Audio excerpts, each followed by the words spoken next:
The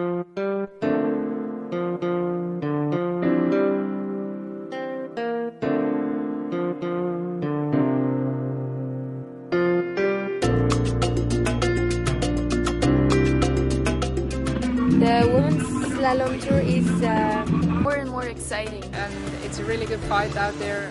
He's very fair play slalom girl.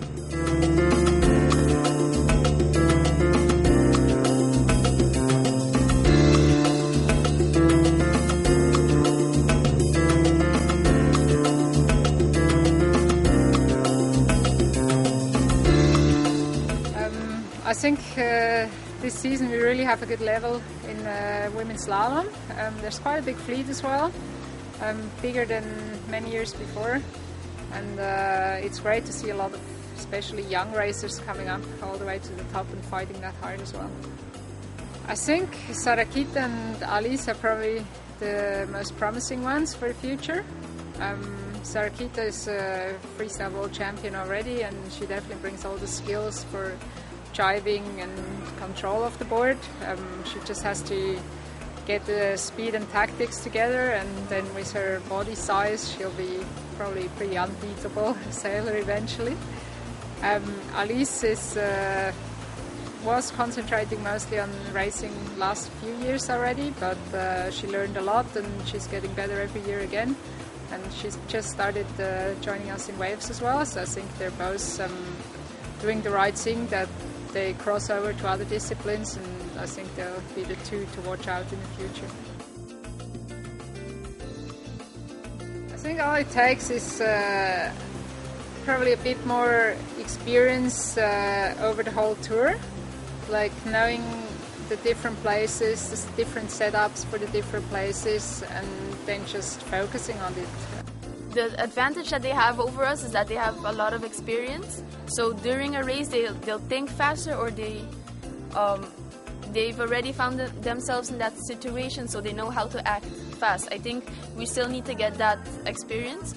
Right now, the legends, Valerie and Karen, they're still at the top of their game. They're in every race, they're still in the number 1 and 2 spot.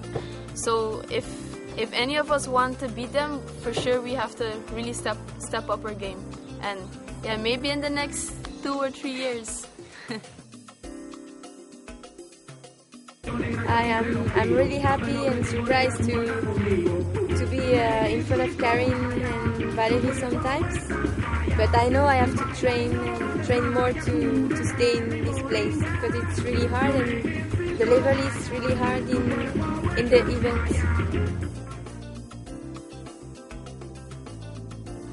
The first time I met her, I was 12 years old. I met her in Bonaire, where I did my first freestyle competition on PWA.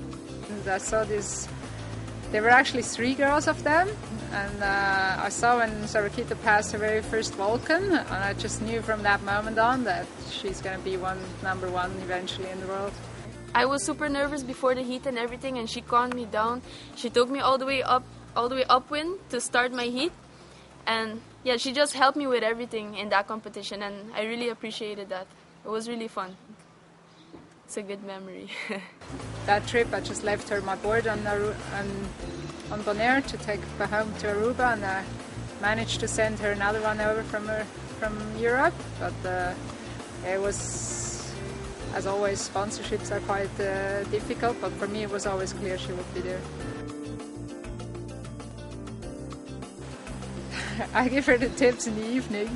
It's right before the race. Naturally, everybody, and especially myself, I just have to concentrate for myself. I have to think about my racing, about my equipment, about what I want to do and need to do. I never really watch out for the others. I don't look what they take and then make my choice. That's sometimes something that happens quite often on the beach. That's not my way. So before the racing, I'm pretty separate from everybody. But after racing, for sure, we talk about how you could do it and what they need to do, or maybe change equipment as well.